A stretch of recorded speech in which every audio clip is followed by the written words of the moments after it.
А ты что, поджаришь? Чуть за костер засунул такой. Грей. Что делать, если балку Loni jsme jeli na Klínovec nahoru, že vlastně vidíš, že jo, na všechny strany, tak to bylo zajímavé. Strašně moc foukal vítr.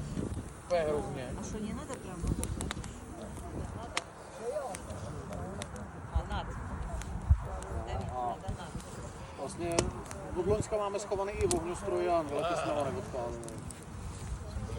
Я сосиски. Бар, а там был В центру, да? Mamka je zakaplicovaná, taky nebudu.